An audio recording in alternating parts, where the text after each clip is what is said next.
एक समय की बात है जब गांव में एक राजन पनवाड़ी की बड़ी ही मशहूर दुकान थी। राजन के पान पूरे गांव में मशहूर थे। सब दूर दूर से उसके पान खाने आते थे। एक दिन की बात है जब राजन की दुकान पर बहुत ही भीड़ लगी होती है। अरे भैया तनिक सब्र रखो, हम सबको पान दे रहे हैं। अरे भाई मुझे जरा सबसे पहले पान देना, गला बड़ा सूख सा रहा है। अरे भाई तो मैं तुमसे पहले से खड़ा हुआ हूँ, घर में मेहमान आए हुए हैं, मुझे उनके लिए पान लेकर जाना है। अरे भैया तुम दोनों सब्र रखो, मैं सबको पान दे रहा हूँ ना। राजन पान वाला राजू को पान पैक करके देता है और राजू वहाँ से चला जाता है। राजू के हाथ में पान की थैली होती है और वो मजे से रोड पर चले जा रहा होता है। अब अचानक से सामने से एक साइकिल वाला आता है जिससे राजू की टक्कर हो जाती है। राजू थैली लेकर गिर पड़ता है और उसके सारे पान फैल जाते हैं। अरे भैया कैसे साइकिल चला रहे हो, मुझे गिरा दिया ना। अरे भैया मैं तो बिल्कुल ठीक सामने देखकर साइकिल चला रिया था, तुम्हें पता नहीं किस धुन में चल रहे थे। साइकिल वाला वहाँ से चला जाता है और राजू फिर अपनी थैली देखने लगता है। मेरे सारे पान गिरा दिए, अब मैं क्या करूं? ये सब तो गंदे हो गए मिट्टी में। एक काम करता हूँ, दोबारा जाकर दूसरे पान ले आता हूँ। राजू अपने पान वहीं छोड़ देता है और दूसरे पान लेने चल देता है। अब आधी रात में जब दूर दूर तक कोई भी नहीं होता तब वहाँ एक चुड़ैल आती है। रात को उस जगह उस चुड़ैल का राज होता है। वो मजे से यहाँ वहाँ घूम रही होती है कि तभी वहाँ उसको पान पड़े दिखते हैं। चुड़ैल वहीं बैठकर उनको उठाकर देखने लगती है। अरे ये तो पान है। चुड़ैल एक पान अपने मुंह में डालती है तो उसे वो पान बड़ा ही स्वादिष्ट लगता है। वो बड़ा स्वाद लेकर उसको खाने लगती है।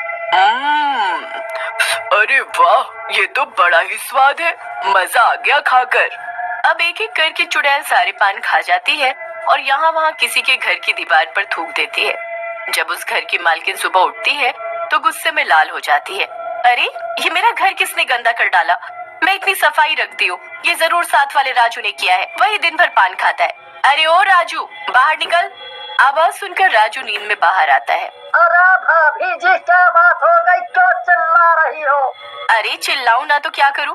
ये देखो मेरे घर की दीवारों पर क्या हो रखा है। यहाँ आसपास तुम्हारे अलावा कोई पान नहीं खाता, ये सब तुमने ही किया है। अरे भाभी मैं कसम खाता हूँ मैंने ये सब नहीं किया, और इतने साल हो गए मुझे यहाँ पर, तो क्या पहले कभी ऐसा किया है जो अब करूँगा? तो ये सब गंदगी कौन कर गया? अगर मुझे पता लग गया तो मैं इसे छोड़ूंगी नहीं। ललिता गुस्से में अंदर चली जाती है और फिर राजू भी अंदर चला जाता है। उस रात चुड़ैल फिर से उसी जगह भटकने लगती है।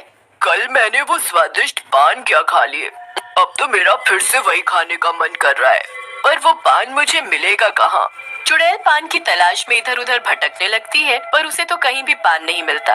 काफी देर हो जाती है और फिर जाकर उसको राजन पनवाड़ी की दुकान दिखती है। उसकी दुकान पर काफी भीड़ हो रखी होती है। अरे मुझे तो लगा मुझे ही पान इतना पसंद है, पर यहाँ तो पहले से ही भीड़ लगी हुई है।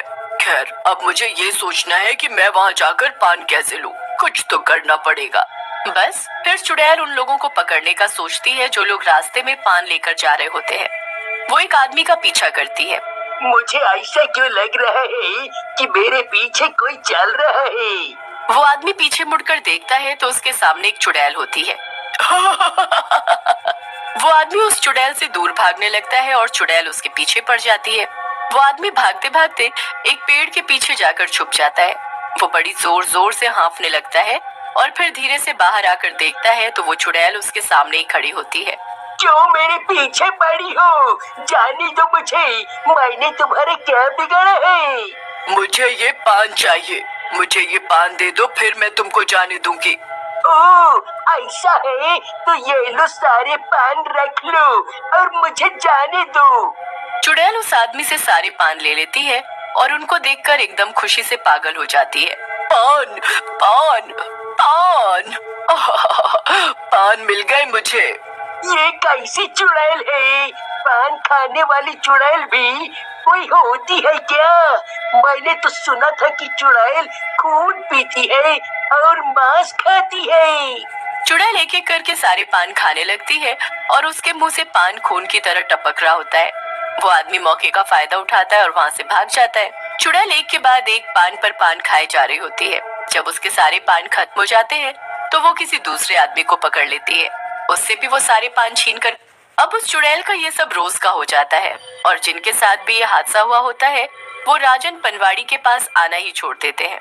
अब धीरे धीरे राजन पनवाड़ी की दुकानदारी कम होने लगती है। उसकी दुकान पर पहले जैसी भीड़ नहीं रहती।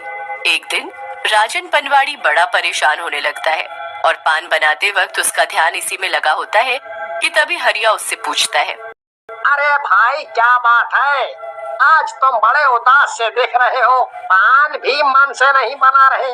बात ही ऐसी है, बस क्या बताऊं। अरे भाई बताओ तो सही, मैं कितने सालों से तुम्हारी दुकान पर आ रहा हूँ और पहली बार तुमको ऐसे उदास देख रहा हूँ। बताओ तो क्या बात। तो गाना बंद क्यों हो रहे हैं? जो लोग सालों से आ रहे हैं और बल्कि कुछ लोग तो ऐसे हैं जो रोज आते हैं, वो भी नहीं आ रहे। बात कुछ समझ ही नहीं आ रही।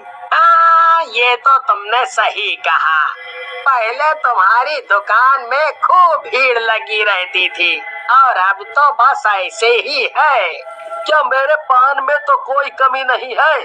कहीं पहले जैसा स्वाद ना आ रहा हो लोगों को?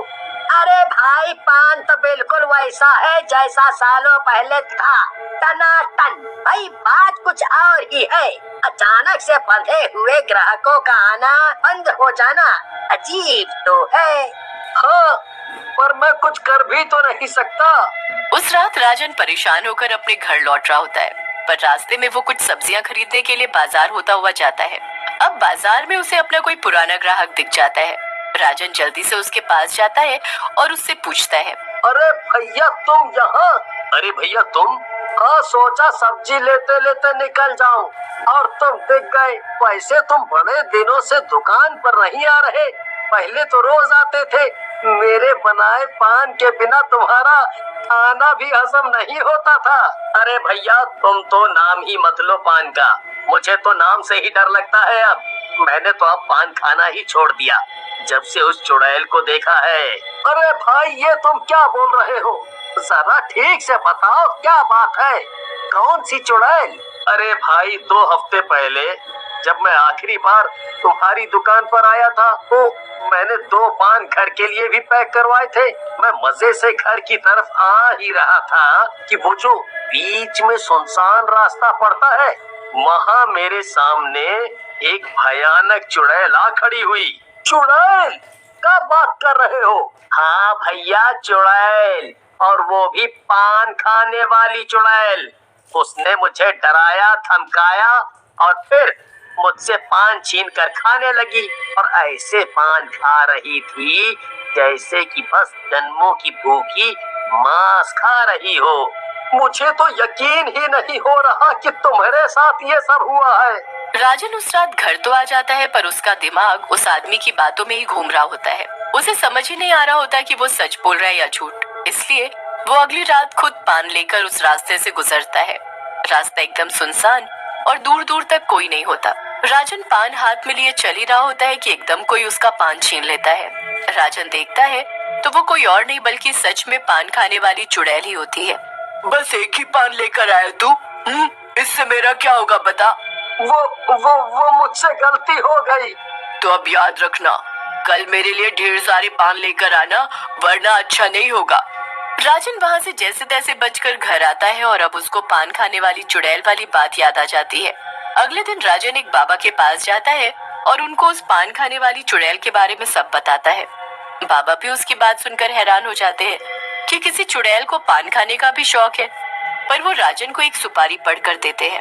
अब ये सुपारी ले जा और पान में मिलाकर उस चुड़ैल को खिला दे। अब राजन अगले दिन ऐसा ही करता है।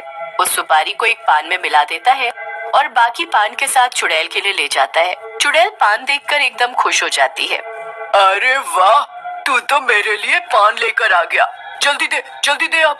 चुड़ैल राजन से पान छीनकर खाना शुरू कर देती है, पर जैसे ही वो सुपारी का पान खाती है उसे अजीब सा होने लगता है। ये मुझे क्या हो रहा है? चुड़ैल को खून की उल्टी होने लगती है। ये तूने मुझे कोई जादुई पान खिलाया है, मुझे नहीं खाना कोई पान अब से। चुड़ैल इतना कहती हुई वहाँ से भाग जाती है और दोबारा कभी दिखाई नहीं देती और राजन पनवाड़ी की दुकान फिर से पहले जैसी चलनी शुरू हो